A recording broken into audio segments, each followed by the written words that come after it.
All right. Namaste, everyone. Um, for those who don't know me, my name is Teju, and I've been taught about Durga Saptasati by Divine Mother. Basically, I was earlier more in the software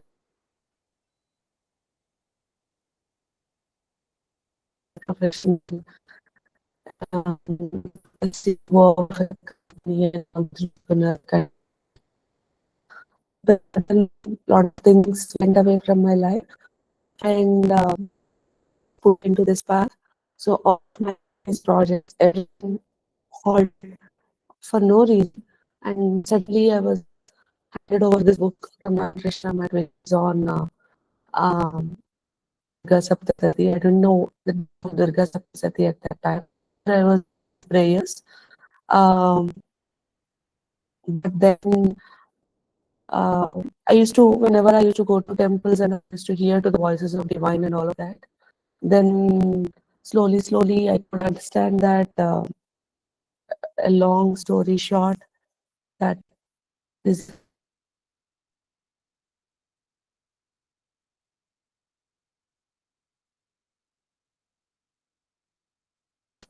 long story short,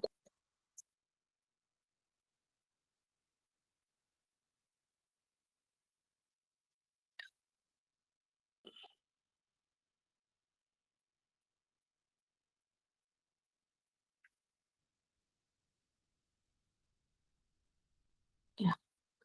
So long story short, at this point of time, I could understand after a series of events that yes, I had acquired some divine skills, maybe a diviner, maybe someone who is with psychic abilities and all of that. And in that process, Divine Mother helped me to learn this like a guru. And after couple of months of sadhana, she asked me to teach. Then she taught me Havan, and then from there, a series of events happened, which led to me performing Havans for global good. And in that process, reciting, doing Chandi Havan, doing Rudra Havan, and so on and so forth. And it moved on till right now we are at 141 day of doing good for world.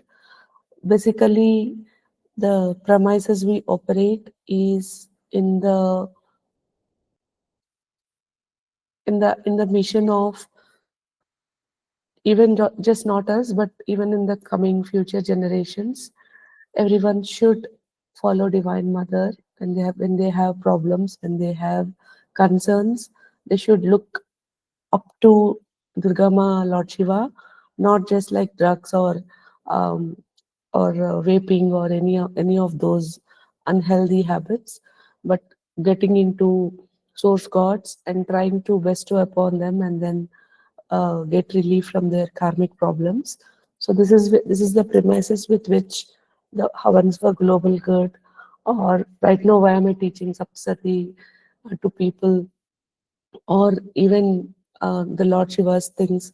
These are all coming under that one umbrella, that whenever we do have a personal problem in our life, it's very natural that we try to look at solutions. And sometimes we start with doing some simple rituals that our parents tell at home or our grandparents tell at home. After we outgo that, we don't get any solution out of that or relief from that, we start going to, when our emotions start hitting, we try to go to a psychologist, and then either we go to an astrologer or get some prayers done. Still there will be some relief or no relief at certain places. And in this place, people most of the times get stuck in these places, like, why am I like this, why my health is not well, I'm not getting married, or my marriage life is not good, or I have losses at my business, or so on and so forth. But then what is the actual law of, in this we go to a lot of resorting solutions, which is on law of manifestation. We do that, we do this. But in my 15 years of work that I've done in this space, um, Earlier, I worked in the mental health space. My organization name was N Smiles, and in that, I used to develop curriculums and um, tools for self care, and then and all of it was scientific. So I was um, I was awarded UNICEF award for the scientific validity of the solutions I've built for the country in 2022 or 21 maybe. So. Uh, so the reason for my whole research was on science of happiness basically, and what I understood not just from the this divine perspective but also from the validity perspective of the scientific basis is that we all there is if you look at as a stack, the start one would be your emotions, the top of it would be your the down stack would be your actions, the above would be your emotions, the above your subconscious conditioning, the above would be your chakras, subtle energetic layers, the above would be your karmic layer. And whenever we are trying to seek solutions, be it mindful meditation or hoponopono or heartful meditation, or we are trying to do certain kinds of actions which are all having scientific validity, it all stops at psychology. And Carl Jung, who is also the father of psychology, has been doing research in our Vedic systems and into our koshas and stuff like that, and developed a branch of psychology which not many people know. So many people think if we get into this um, subconscious level of conditioning, things will get better. But to enter, to get a looking at subconscious conditioning is still addressing symptoms, not the root. The root of your problem, whatever that is, lies in your karma. What is karma? Something you have done in some area of our life. Our Hindu systems do believe in um, reincarnation. And when we are into the reincarnation stage, it's very possible that we do a lot of activities that are having negative impact in our life. And that to learn the lesson from that negative impact, we take births.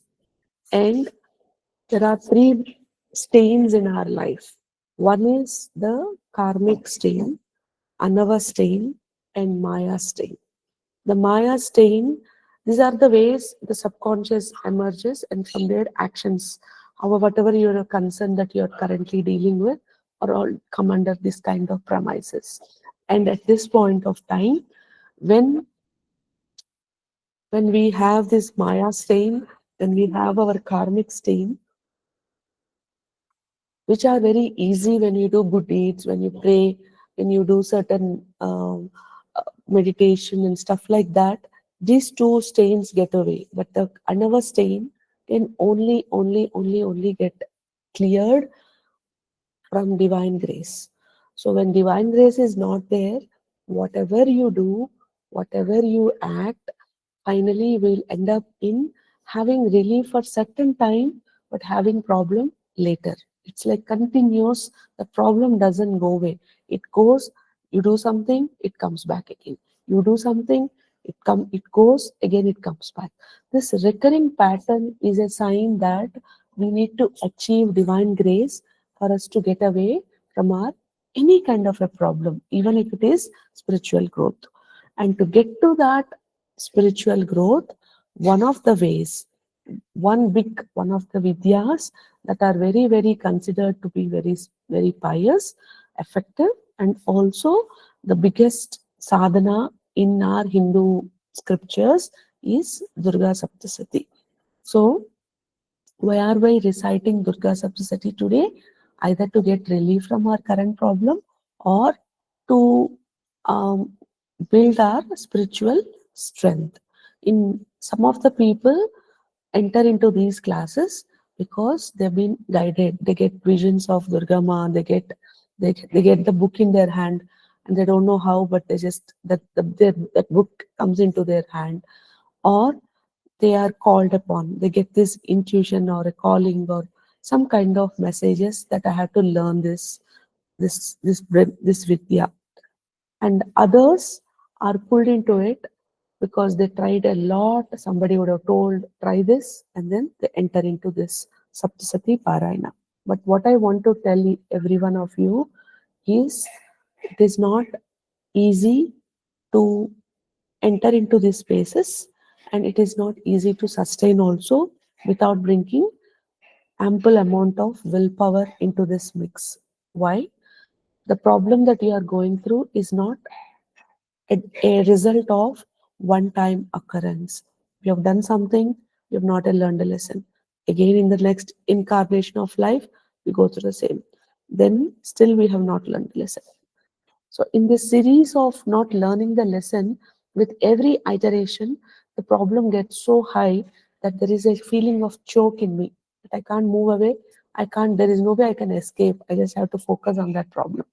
In that process, if you're already here where your problem feels very choky, I'm not able to get over it, I don't know, I don't have a way, then that means already there is a past that needs cleansing. And in that way of life, there is no other way than resorting to divine for us to get relief from whatever that is. Some people know it, some people have no idea what it is.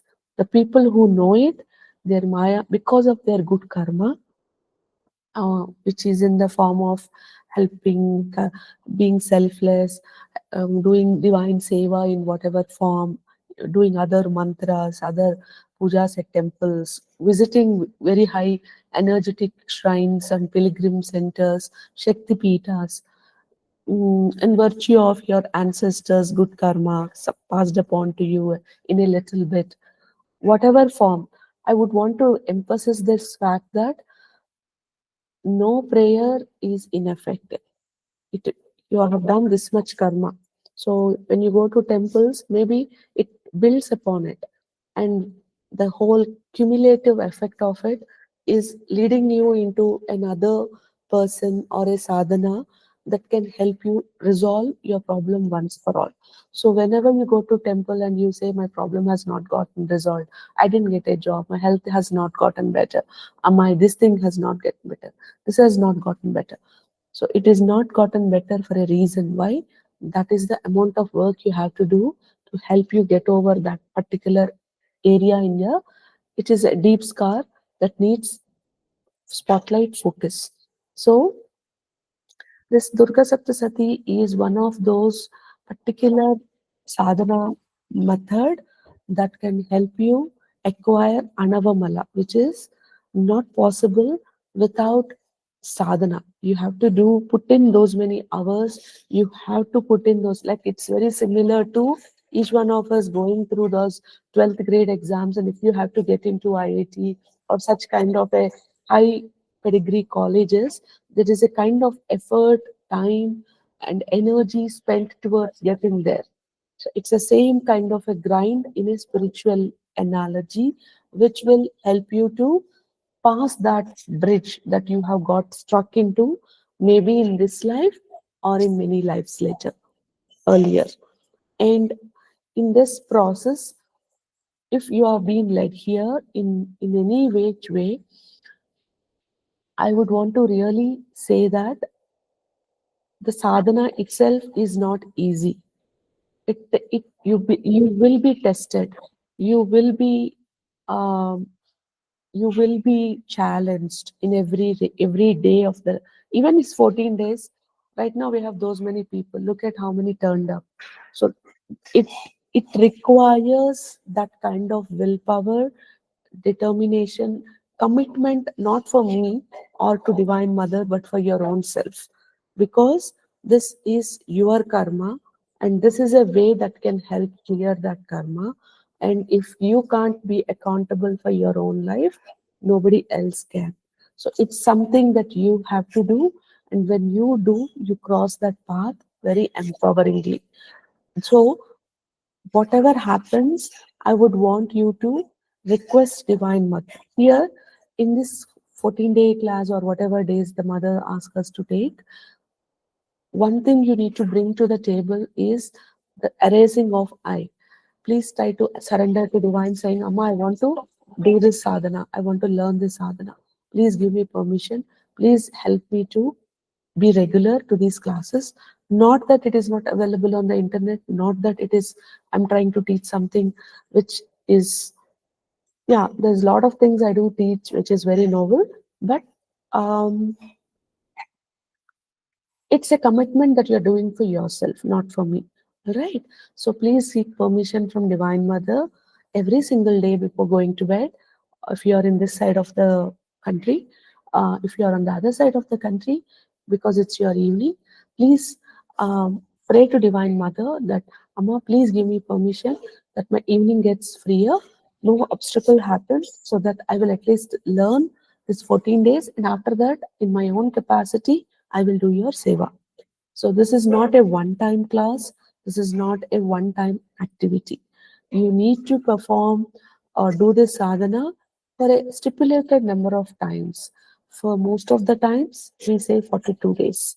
A mandala recitation is what is recommended by scriptures for any kind of resolution, the current concern that you are going through. For few cases, it can be less. For few, it can be more also. Everything is related on your karma. How much negative karma you have accumulated, that much time it will take, that many rounds it will take. Just because your problem is not resolving in one recitation, two recitation, please don't doubt the process. Because Saptasati recitation, the analogy Divine Mother used to tell me is, you put a water, brown water, very dark, muddy water in a bottle, glass bottle, and keep it under a tap. And you open the tap with fresh water. Okay? Just do this experiment today to get the understanding of what I'm talking about. Fill some mud intentionally into a 100 ml or a 500 ml water bottle, which is transparent, and put it under the water source, like a tap, with clean water, fresh water. See how much time it takes for that whole muddy water to turn into fresh water. It's not that the fresh water source is stopped. You're continuously owning it.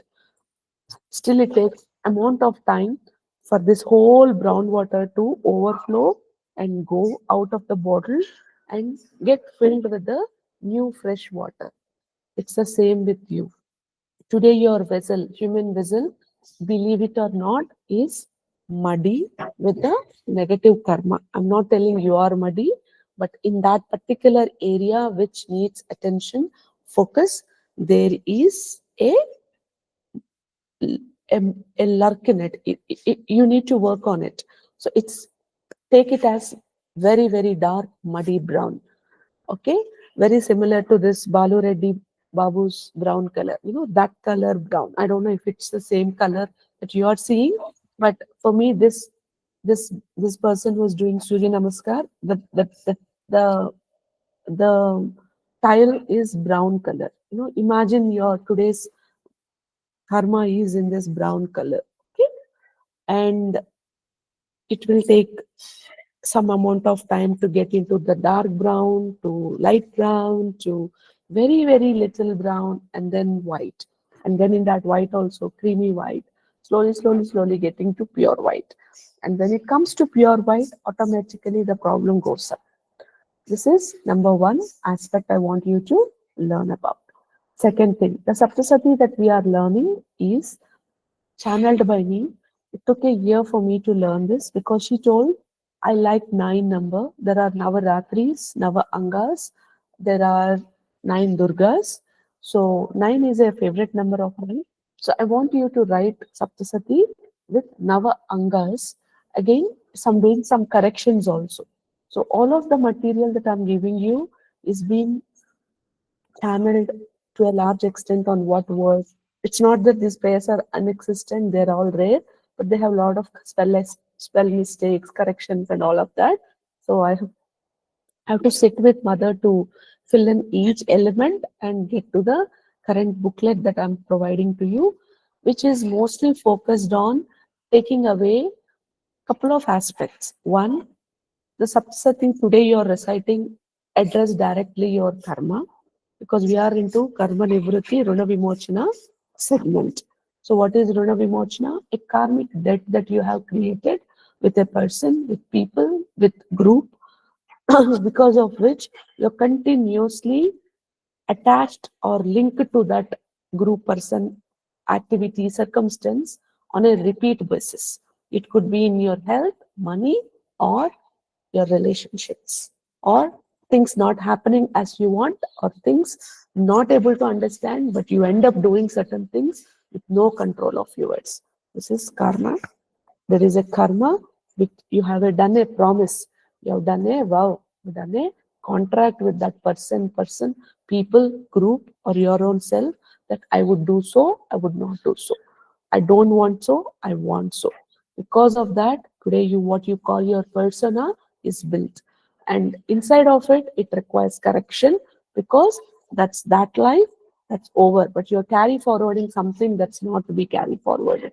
And hence, Divine Mother is trying to cleanse your karma and put you into the path of divine alignment. So you're pulling yourself from one path, which is your learned path, from not this life but many lives, and put you into a different path, which is divine path, once for all, free you from this whole karma stuff. It will take some realignment. That's why it's called Runa Vimochana. So you get to see a lot of Runa Vimochana mantras in the Saptasati that we are teaching. The second part is there are Durga Ma is such a very, very benevolent divine source mother that always she provides things when asked, even to asuras, even to demons, even to rakshasas, who even to the undeserved. So Lord Shiva, who is the Paramatma, have put many, many logs on this whole Saptasati, which are very, very secretive, which got lost in the due course of transitions. And in between, we had a 200 years of uh, British rule, and inside of that, a lot of suppressions, and the focus have gone into country's independence rather than maintaining the sanctity of the scriptures and so on. And a lot of things got lost in the Muslim invasion. That's what Divine Mother told me. The Takshashila in those library that got burned in the somewhere around in the Pakistan areas before independence, because of the Muslim invasions. Lot of our gyan, lot of our scriptures got burnt. Imagine in those days when there was no petrol and stuff like that, the whole thing burned for 3 months or something like that. So how many scriptures would have got burnt if the fire would have been there alive for 3 months once it is lit? Just our havans when we do for 12 hours, it took 3 days for me to even touch the ashes. When I did the Dasa Sahasranama Havan, the reason I'm not doing for 3 days is because it's so hot. Only yesterday it got cleared, and we are trying to pull that basma into another big container for good energies to distribute to all the devotees. If for 14 to 15 hours of fire activity, it takes 3 days for the ashes to get cool down. Imagine how much amount of things got burnt to keep it alive for 3 months without any adding any kind of further catalyst like kerosene or oil or whatever that means during those days were.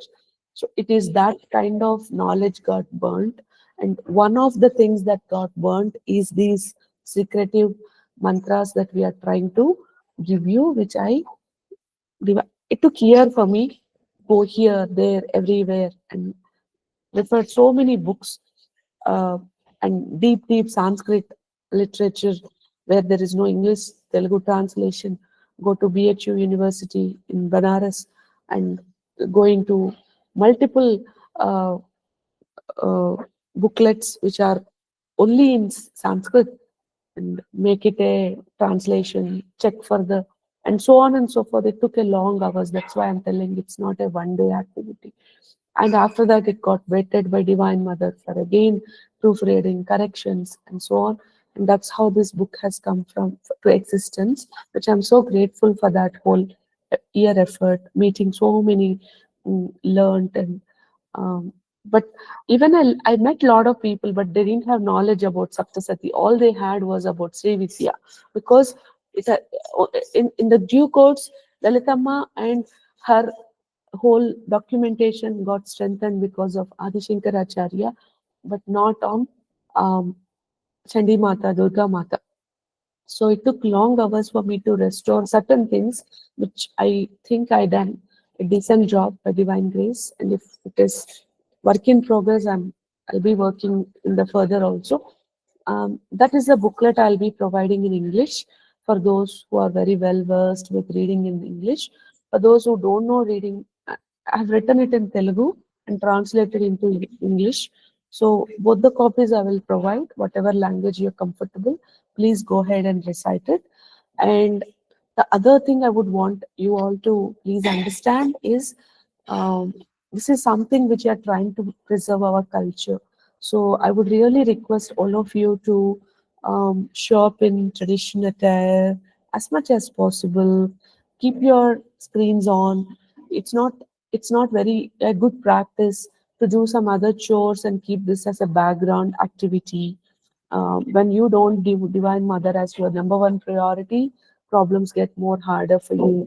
So it's for you're all, whatever I say is not for me, it's for you only. Okay. So kindly bring that seriousness into your life when I'm doing this teaching. The more serious you are, the more devotion you bring into the table, the more mm, curiosity you get about Divine Mother, the more sanctity you bring to this whole process. That's when you find getting results.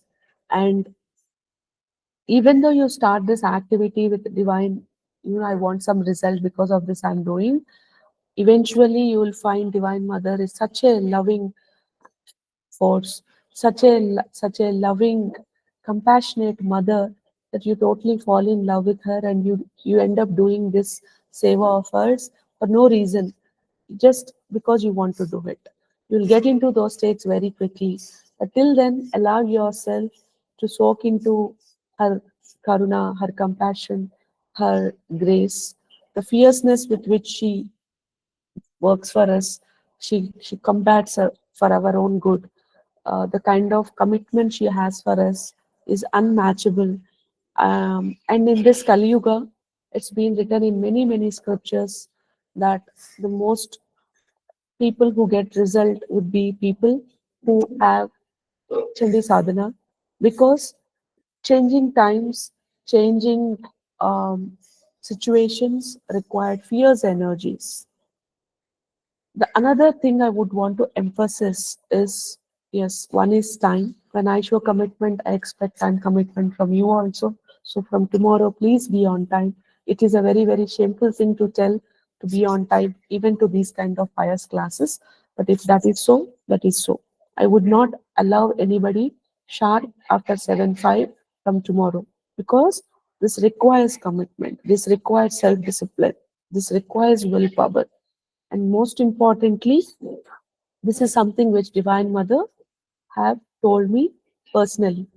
Even if you are seeing me for the first time, the kind of conversations you would be seeing in coming forward classes will give you proof that what I'm telling is not lies or is not for your attention or any of it.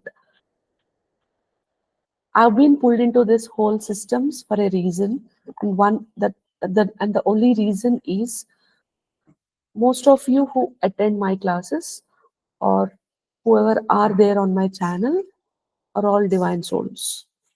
You were all coming, even though you may not know who you are today.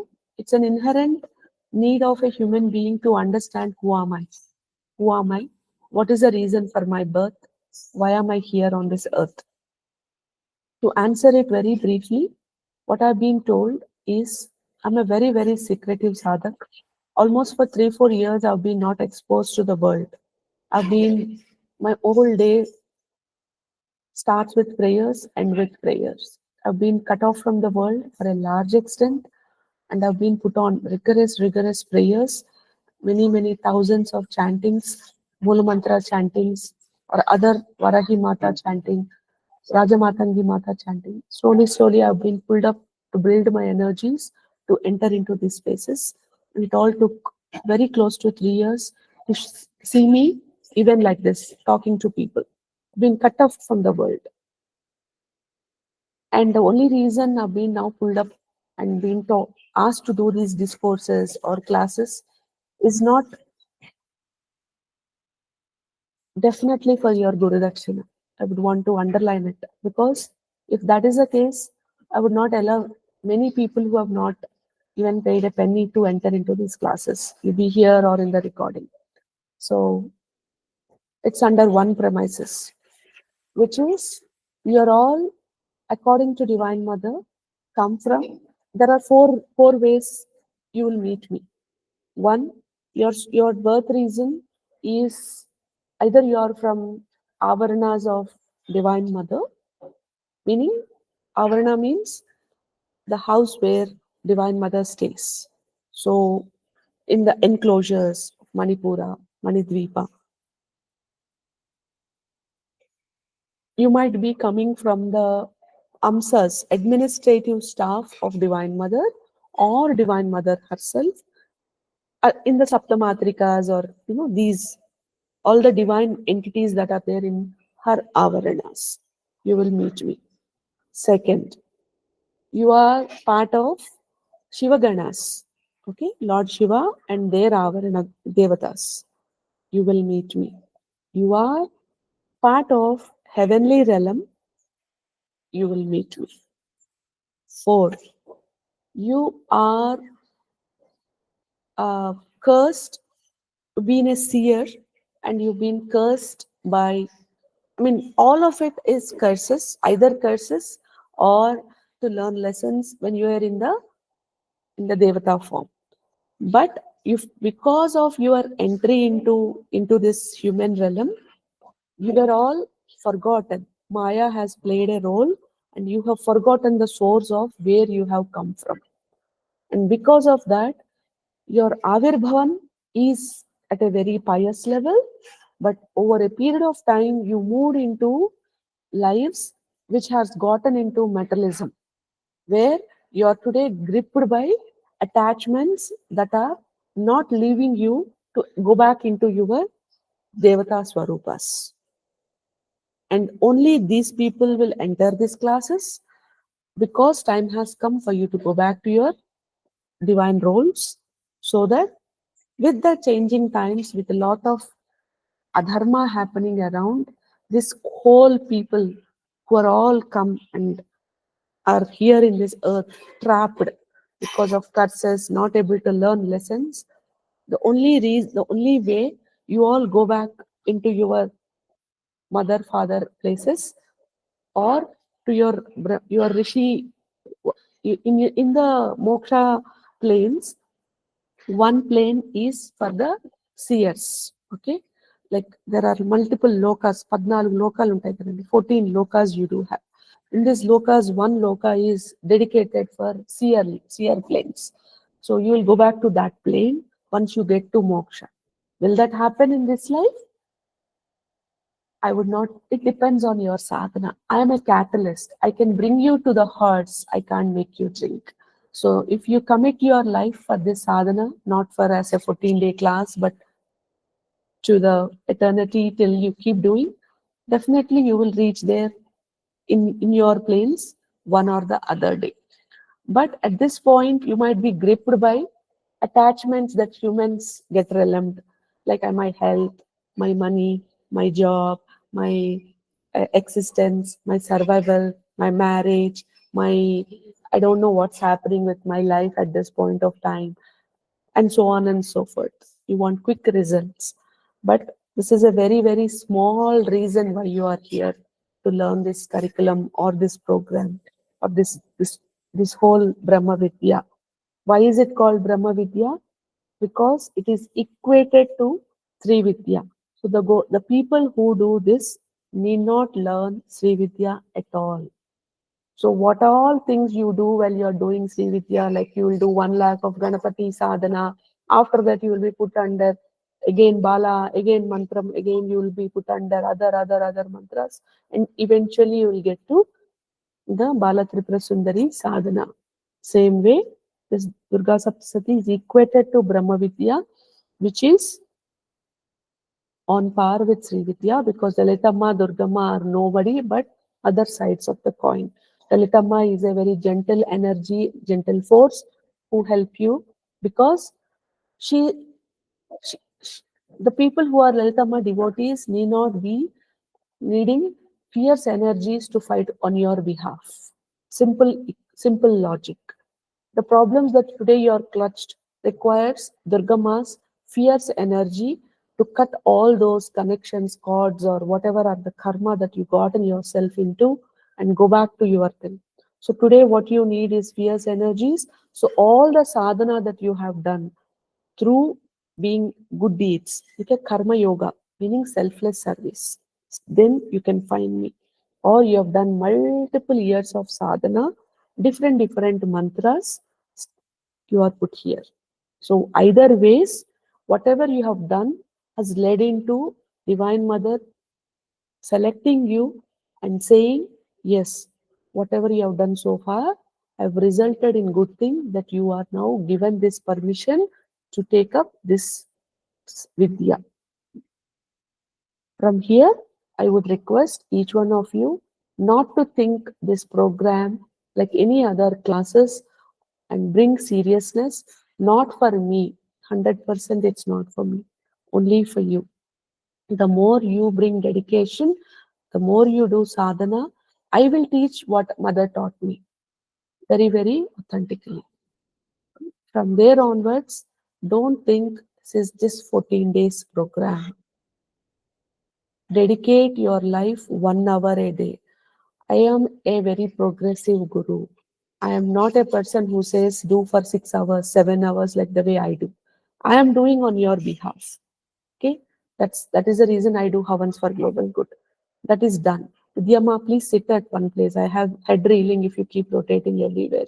So please dedicate yourself. Okay, this is what is the any questions you have. I've already written all the FAQs that people usually ask me in the chat section.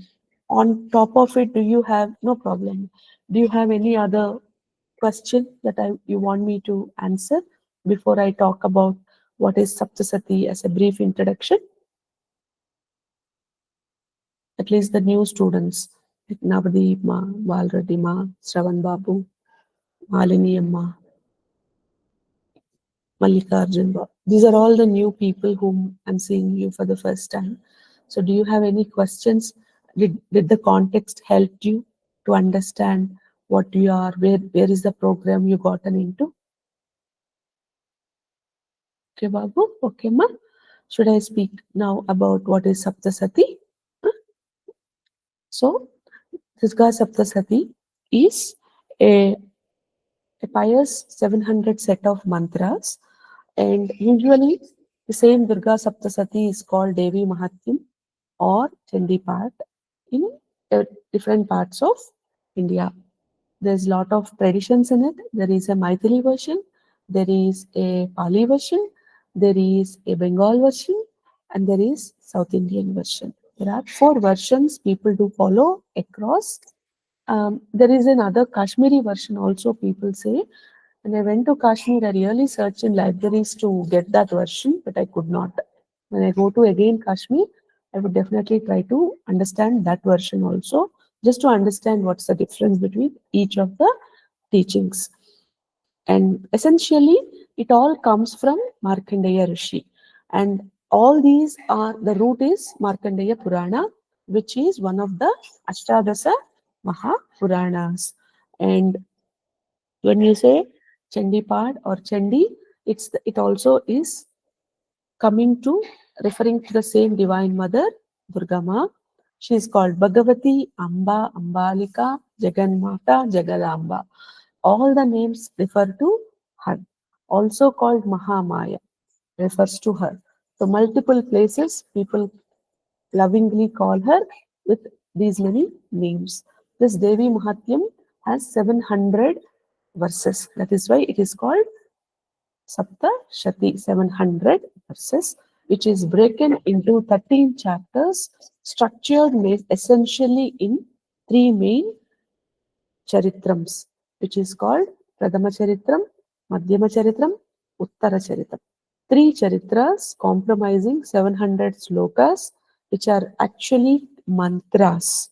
That is the difference between Lalita Sahasranama and Durga Saptasati. There, that is called Stotra Malika.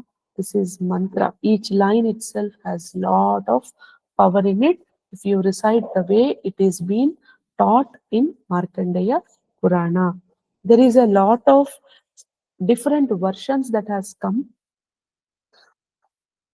based on the Guru Parampara. If you are in Kashmir, around that Kashmir area, where there is a lot of Shaivism and Chaitrism, the Gurus have taught it in a different way. The Bengal tradition is in a different way. The South Indian is in a little different way. But essentially, the 700 mantras remain the same. Divine Mother has made me compose certain aspects which are all Utkilanam. Utkilana is unblocking power. Unlocking mantras are being added in the version that I'm being given because it is needed for you to first get out of your current recurring problem or a pattern that you gotten yourself into. Secondly, the major objective, which is to get yourself out from the cycle of birth and death and getting back into your divine soul self. These are the two primary objectives with which you are reciting this Brahma Vidya. Okay, not just this current problem that you are going to. So the three charitrams, what does it each talk about? The first one talks about the battle between Lord Vishnu and Madhu Kaitabha. So, Madhu Kaitabha Vruttanta is your first chapter, which is your Prathama Charita.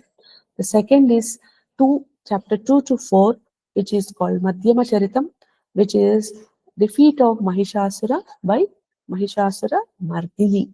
Usually we hear this in Durga slokas as Mahishasura Mardini Stotram. And that whole process is second to fourth chapter of Saptasati. The 5 to 11 chapters, which are called Uttara Charitam or Uttaram Charitra, is victory over many demons, asuras like Shumba Nishumba, um, Raktabijas, Chandamunda, which are all the emergence of Sapta Matrikas in that process and goddess Kali. So the Avirbhavan order is Mahakali in the first chapter, Lakshmi in the second chapter, Mahasaraswati in the Uttara Charitams. Why? We will talk it when we are talking about, briefly we are touching about the hidden meaning of what is this Saptasati about tomorrow or day after tomorrow based on the time. Basically, today we will talk about the mantra aspect of it. What is it? What is the primary meaning of these? How does this whole look? So the beginning starts with two main characters called Surata Maharshi, Surata Maharaja, who is the king, and Samadhi, the merchant. The both of them face series of unfortunate events and they are betrayed by their near and dear ones. One loses power, one loses relationships, and of no fault of theirs. Just like how you are going through certain problems in life of no fault of yours, same way, Surata Maharaja also has lost his kingdom, money, power, the people whom he thinks is his loyalists, his army, his ministers, everybody he lost. Samadhi, merchant, comes from a very affluent family and loses. He's been pushed out because of the greed of the relatives, wife, and children. He is being pushed out of his own house. Though it is his own, he comes from a very wealthy family, has been pushed out and deprived about the basic things of family and home and security it brings. Both of them meet in a forest in a way to contemplate what happened with their life. They go and resort to nature. And in that place, they meet samadhi, and Surada means Sumeda. Su is good. So the name of the sage is Meda, and this good Meda, it's called. That is why they make it as Sumeda. But he is Meda Muni. Okay, so they both meet Medas Muni. Muni means seer, sage. So they both meet Medamuni. And in that hermitage, they seek solace, guidance on what unfortunate events have happened in my life. Why is my life like this? I've been to everything, nothing resolved my concern. Why suddenly these people turned a thing against my back? Why did my people leave me? And why am I not able to leave that love that I have for them? Why am I not able to leave the attachment I have for my kingdom, for the people who left me? Why am I still craving for their company? Why am I still not able to accept what has happened in my life? Why am I still thinking about having a deep desire? I want this, I want this, I want this, I want this, though it is not in my plate. So, like this, some different questions they ask. In that process, like a good very wise sage that he is, he doesn't answer the question like one is to one answer, because human life is so complex in a way, though it is so simple in another way, where there is no straightforward answers for whatever we are going through. There is no straightforward resolutions also. It requires understanding of tattvam, a deeper meaning ingrained in secretive coded way to understand the origins or the reasons of human suffering.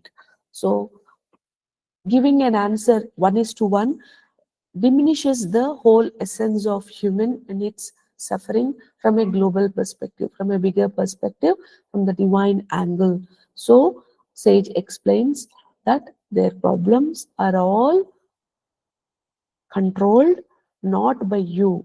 We think, even you and me at this point think, I entered into this class, but it requires a certain maturity to accept that I've been given permission to attend this class. So by the end of this program, my sincere request is to learn, understand that there are very little things that are in your control. Just like how Meda is talking that children, O sage, O samadhi, O suratha, you are thinking that this problem is you, but these are all controlled by the Bhagavati Mahamaya. And this Mahamaya is the governing force of all this existence. And you should know the nature of this Mahamaya to help understand how she deals, how she grips you into this Maya Loka, into this illusion that today you think is problem, attachment, greed, desire, ambition, goal, love, attachment, and so on and so forth towards certain people, self, or think. So, when you understand the nature, you will know how to transcend around these things. Understand the line transcend. So, problem exists, you learn to transcend. Problem don't go away. You learn to transcend above the problem for you to get away from that clutches. So, in that way, he narrates this whole Bhagavati's essence in these three charitams, which are the whole intertwined narrations of Saptasati. So there are all the, what do the three chapters or three charitams, three segments talk about? The powerful transformative actions of goddess Durga, Mahamaya, Bhagavati, Jagannatha, and how she intervenes at the right moment, right time to restore cosmic order, restore balance, overcome evil, and provide protectance to all those who resort to her, who bestow to her. So, In the same way, today she intervened in your life, that today you are attending her Brahma Vidya to attaining her Brahma Jnanam. Same way, she intervenes at the right time, right moment to be able to transcend your current concerns. So, the first chapter is the defeat of Madhu and Kaitabha, who are two demons.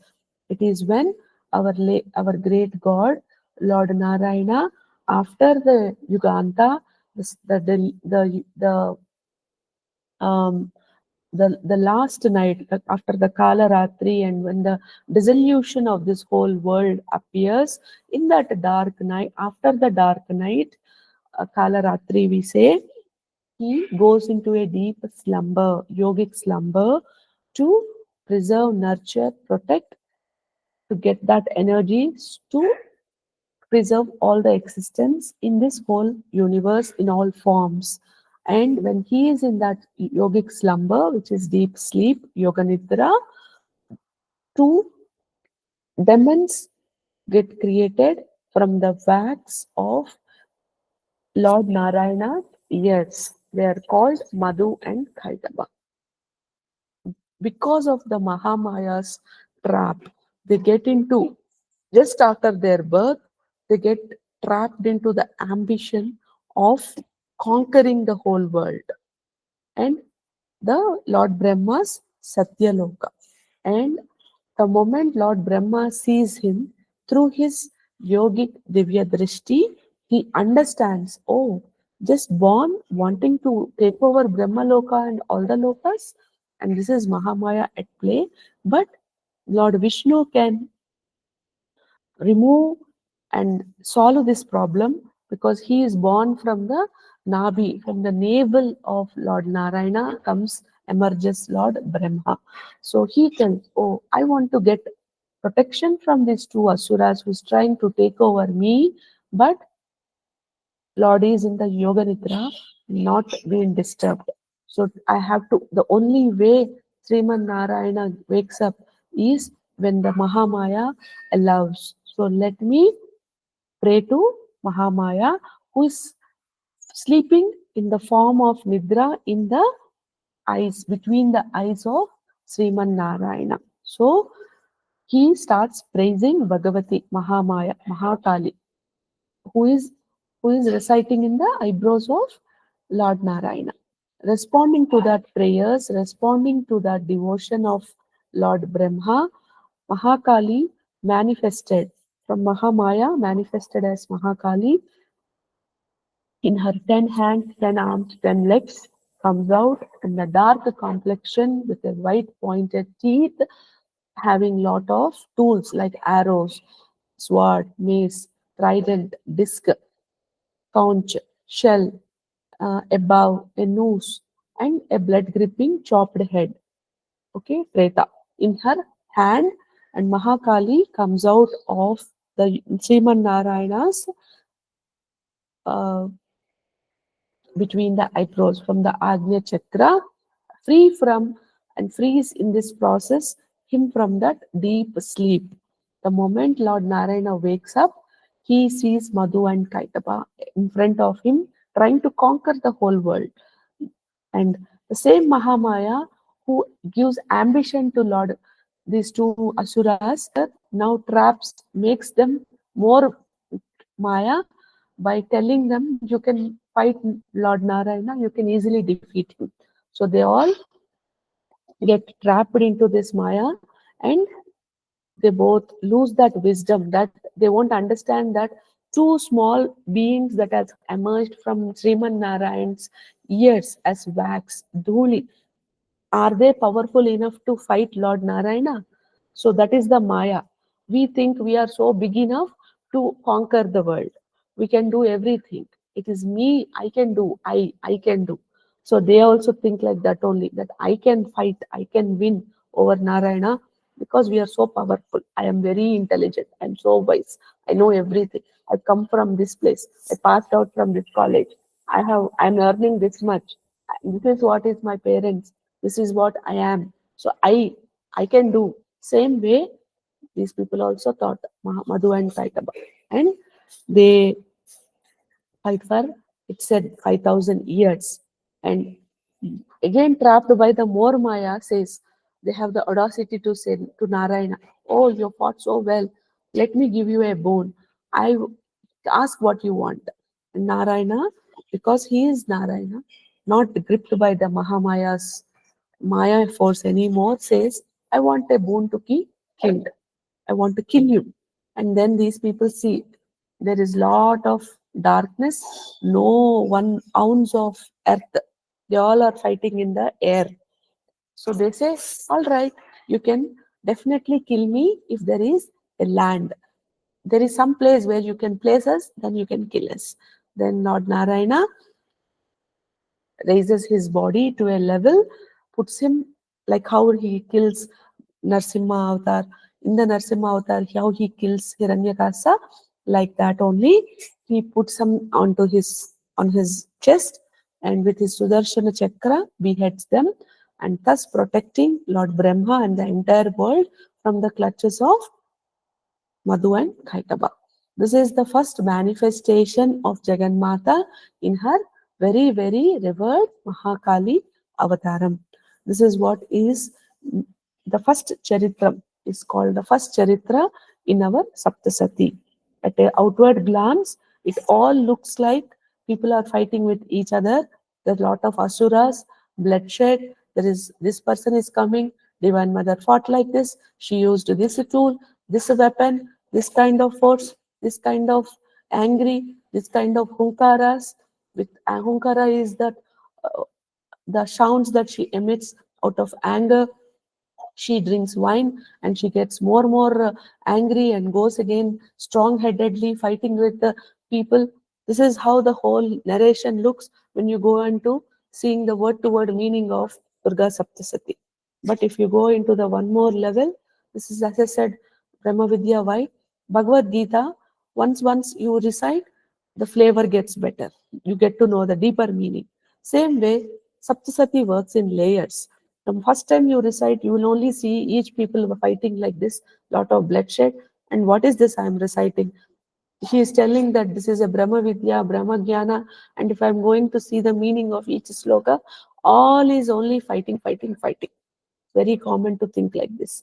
But only when you recite for a couple of times, understand the deeper tattvam, you understand the whole flavor, and you get to the secret that the Madhu Kaitabha is nowhere but within me. How? We will learn in the couple of classes. I will not touch base very deeply. I will tell the headlines. So because the Tattva Jnana requires its own complete attention. So once you know the recitation, then we can assign buddies to help you better your recitation. And in that process, take these classes to help you to understand the Tattva of Divine Mother, and in that, soak in her compassion, soak in her love, soak in her determination, fearfulness, and in that process, get freed from your current problems also, and the problem that is there of your human existence, which is gripping you into this cycle of birth and death, forgetting who you are at the base level. All right. So this is what is the class 1 today. Tomorrow, please again start at 7. So please be on time. Please encourage people also to join on time and hold accountable to each other if you are having laziness to be on time. And uh, tomorrow we'll talk about the second and third chapters. What does it mean? And if at all time permits, secret meaning of Saptasati. So the first 4 days we will only recite, understand the introduction, and after that we will go into the mantra chanting, which is I repeat once, you repeat twice. I repeat once, you repeat twice. In this process, we go ahead, learn it, and after that, it's you and your buddy who will do the recitation and keep reciting till that amount of times to get your problem resolved. All right. Any doubts in this class today so far, ma?